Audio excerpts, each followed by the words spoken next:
ہم اہل ایمان 5 تن پاک کی اصطلاح استعمال کرتے ہیں. کیا کرتے ہیں؟ اس پر بھی یہ بات یاد رکھیں. انشاءاللہ میں آپ احباب کے سامنے رکھوں گا. ہرگز یہ مطلب نہیں ہے کہ 5 پاک ہیں تو کیا معاذ اللہ باقی نہ پاک. یہ ایک مسلمان کے ذہن میں سوچ آ ہی نہیں سکتی ہے. ایک کہ اہل بیت اطہار یہ 5 تن پاک ہیں، ان کی خاص تخصیص فرمائی گئی ہے. کیا ہوئی ہے؟ تخصیص فرمائی گئی ہے. اور اس پر ایک مضبوط قاعدہ ہے کہ اگر تخصیص الشیء فلا یلزم نفی الحکم اما اداہ، اگر کسی ایک چیز کی تخصیص فرما دی جائے تو اس کی تخصیص کی وجہ سے باقیوں سے حکم کی نفی نہیں ہوتی ہے. اب اس آیت مبارکہ کے اندر میرے رب نے اعلان کیا کہ انما یرید اللہ لیذہب عنکم الرجس اہل البیت ویطہرکم تطہیرا.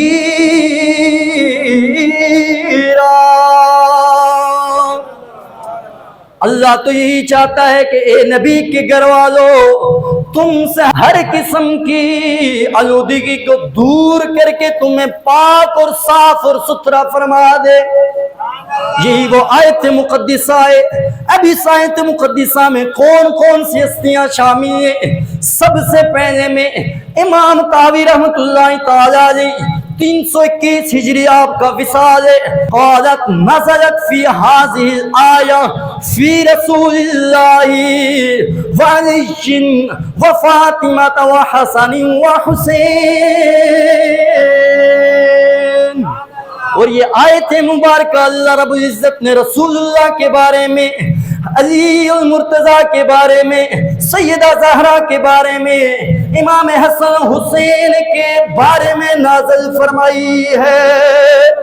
اس آیت کی تفسیر میں امام طبرانی نے المعجم الاوسط کے اندر بھی نقل فرمایا ہے، المعجم الصغیر کے اندر بھی نقل فرمایا ہے. حضرت ابو سعید خدری رضی اللہ تعالی عنہ آپ اس روایت کے راوی ہیں. آپ فرماتے ہیں قال نزلت فی خمسۃ. او لوگو، یہ آیت اللہ رب العزت نے خاص 5 ہستیوں کے بارے میں نازل کی ہے. وہ 5 ہستیاں کون سی ہیں؟ فی رسول اللہ وعلی وفاطمہ وحسن وحسین. ملا علی قاری نے آپ نے مرقات کے اندر نقل فرمایا ہے، وہ بھی حضرت ابو سعید خدری کے حوالے سے نقل فرماتے ہیں. ملا علی قاری فرماتے ہیں نزلت فی هذه الآیۃ فی 5. یہ جو 5 تن پاک کی اصطلاح استعمال کرتے ہیں، یہ 5 بھی 5 کو کہتے ہیں. آپ فرماتے ہیں اللہ رب العزت نے اس آیت مبارکہ کو 5 ہستیوں کے بارے میں نازل فرمایا ہے. آؤ نظر مفسرین کے اقوال بھی سنو نا. امام تبری نے اس کو تفسیر تبری کے اندر نقل فرمایا ہے. الکشف والبیان کے اندر امام سالبی نے نقل فرمایا ہے.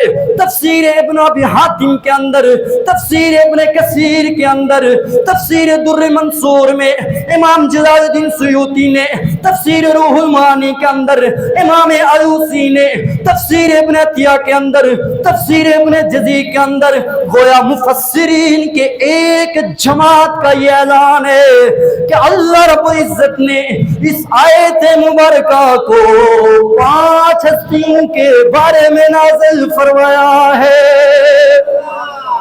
جب اللہ رب العزت نے 5 ہستیوں کے بارے میں اس آیت مقدسہ کو نازل فرمایا ہے، اہل ایمان صدیوں سے اسی اعزاز کی وجہ سے، اسی خصوصیت کی وجہ سے، اسی شرف کی وجہ سے، اسی مقام و منصب کی وجہ سے یہ نعرے لگاتے ہیں کہ اللہ نے ان 5 ہستیوں کی طہارت کا خصوصی اہتمام فرمایا ہے. اور ذرا حدیث کی طرف بھی لے کر چلتا ہوں۔ امام ترمذی نے نقل فرمایا ہے، مصنف ابن شیبہ کے اندر بھی یہ روایت موجود ہے، مسند احمد بن حنبل کے اندر بھی موجود ہے، صحیح ابن حبان کے اندر بھی موجود ہے، امام بہقی نے سنن الکبریٰ کے اندر بھی نقل فرمایا ہے، امام طبرانی نے المعجم الکبیر کے اندر نقل فرمایا ہے۔ حضرت ام سلمہ آپ کہتی ہیں لما نزلت هذه الآیہ، جب یہ آیت مبارکہ انما یرید اللہ لیذہب عنکم الرجس اہل البیت ویطہرکم تطہیرا،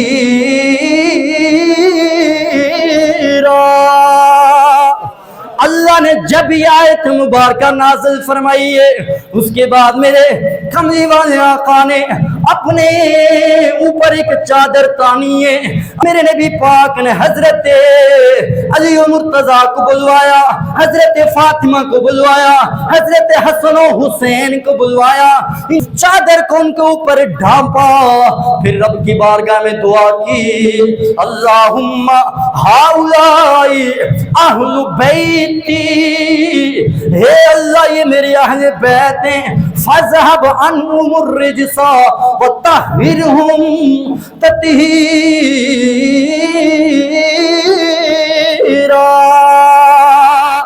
میرے کملی والے آقا نے چادر کے اندر سیدہ زہرا کو بھی داخل فرمایا، حضرت علی کو بھی داخل فرمایا، اپنے دونوں شہزادوں حسن و حسین کو بھی داخل فرمایا، پھر رب کی بارگاہ میں ہاتھ اٹھا کر دعا مانگی، یا اللہ اللہم ہؤلاء اہل بیتی، اے اللہ یہ میرے اہل بیت ہیں، تو ان سے ہر قسم کی آلودگی کو دور فرما دے، تو انہیں صاف کر دے، تو انہیں ستھرا فرما دے۔ امام ترمذی نے جو دوسری روایت نقل فرمائی ہے، اس روایت کے اندر میرے آقا نے مزید الفاظ استعمال فرمائے، میرے آقا نے فرمایا اللہم ہؤلاء اہل بیتی، یا اللہ یہ میرے اہل بیت ہیں، وخاصتی، وہ یہ میرے خاص ہیں، وہ یہ میرے چنے ہوئے ہیں، وہ یہ میرے محبوب ہیں، وہ یہ میرے پیارے ہیں۔ پھر میرے آقا نے پھر یہی دعا فرمائی ہے، اسی روایت کو آگے مسند احمد بن حنبل کے اندر جو الفاظ آتے ہیں، آپ نے بھی یہ روایت نقل فرمائی ہے، میرے آقا نے فرمایا وخاصتی، یہ میرے خاص ہیں۔ مسند احمد کے دوسری الفاظ جو حدیث کے آتے ہیں، میرے کملی والے آقا نے فرمایا اللہم ہؤلاء اہل بیتی و اہل بیتی، اس روایت میں 2 مرتبہ میرے آقا نے فرمایا، پھر آگے میرے آقا نے فرمایا احقو، یا اللہ یہ میرے اہل بیت ہیں، یہ میرے زیادہ حقدار ہیں۔ امام ترمذی نے تیسری ایک روایت نقل فرمائی ہے، میرے آقا 6 ماہ تک مسلسل سیدہ زہرا کے دروازے پر ہر روز صبح کے وقت آتے تھے، صبح کے وقت جب آ کر میرے آقا فرماتے ہیں الصلاۃ یا اہل البیت، او اہل بیت نماز کا وقت ہو گیا ہے، نماز کا ٹائم ہو گیا ہے۔ راوی کہتے ہیں حضرت انس بن مالک فرماتے ہیں میرے آقا 6 ماہ تک مسلسل انما یرید اللہ لیذہب عنکم الرجس اہل البیت ویطہرکم تطہیرا کی تلاوت بھی فرماتے رہے۔ وہ آج اگر ہم سال بعد عرصے بعد یقین آباد ممبروں میں تلاوت کریں تو میرے آقا 6 ماہ مسلسل بیٹی کے دروازے پر اسی آیت کی خود تلاوت فرماتے رہے ہیں۔ یہ ساری روایات، اس پر بہت ساری روایت امام طبرانی نے مزید نقل فرمائی ہے، سینکڑوں کی تعداد میں روایات آتی ہیں۔ اس آیت مبارکہ کے شان نزول کے بارے میں مفسرین نے جو روایت نقل فرمائی اس کے اندر الفاظ بیان کی، فی خمستی، 5 کے الفاظ۔ جب اسی خصوصیت کی وجہ سے، اسی شان اور اسی عظمت کی وجہ سے آج اہل ایمان 5 تن پاک کی اصطلاح استعمال کرتے ہیں، اور بہت سارے کچھ متعصب اور ناسبی فکر رکھنے والے وہ جی یہ فلاں بھی استعمال کرتے ہیں پنجتن پاک کی اصطلاح. اگر کوئی فلانا دوسرا اگر کوئی پنجتن پاک کی اصطلاح استعمال کرے، جیسے عیسائی حضرت عیسیٰ علیہ السلام کو مانتے ہیں، تو کیا مسلمان چھوڑ دیں کہ جی عیسائی حضرت عیسیٰ کو مانتے ہیں ہم کیوں مانیں؟ ہر نبی پر ایمان لانا ہم پر یہ ایمانیات میں سے ہے. اگر کوئی دوسرا پنجتن پاک کہتا ہے تو کیا ہم چھوڑ دیں پنجتن پاک کہنا معاذ اللہ؟ اس کی سوچ اور فکر. اور ہم کہتے ہیں یہ جو پنجتن پاک کا اصطلاح ہے یہ خصوصیت کی وجہ سے ہے. اللہ رب العزت نے اپنے نبی کے آل کو یہ خاص شان عطا فرمائی ہے. نبی کے ازواج کو اللہ رب العزت نے بھی ان کے ساتھ ہم کہتے ہیں ازواج مطہرات. نبی کے آل ازواج بھی میرے نبی کے آل ہیں، ان پر بھی یہ اطلاق ہے. لیکن میرے مصطفیٰ نے جو خاص خصوصیت عطا فرمائی ہے اپنے ساتھ ان 4 لوگوں کو یہ شان عطا فرمائی ہے. اس وجہ سے میرے کملی والے آقا نے اتنا اہتمام فرما کر، یہ بھی ان کا ایک اعزاز ہے، یہ شان رتبہ ہے کہ میرے مصطفیٰ کریم علیہ السلام ایک روایت کے اندر آتا ہے 1 سال، ایک روایت کے اندر آتا ہے 40 دن میرے کملی والا کو صبح ہر روز کبھی حضرت علی کے دروازے پر آتے، کبھی سیدہ زہرا کے دروازے پر آ کر انہیں اٹھاتے اور یہ آیت مبارکہ تلاوت کرتے، اور حضور علیہ السلام کو خود اپنے رب کی بارگاہ میں ہاتھ اٹھا کر کہنا فَاذْهَبْ عَنْهُمُ الرِّجْسَ وَطَهِّرْهُمْ تَطْهِيرًا، اذا ان سے آلودگی کو دور فرما دے. تو میرے کملی والے آقا کا یہ اہتمام فرمانا یہ اس بات پر دلالت فرماتا ہے کہ ان کو اللہ رب العزت نے جو خاص اعزاز عطا فرمایا تھا یہ میرے نبی کی منشا پر عطا فرمایا تھا.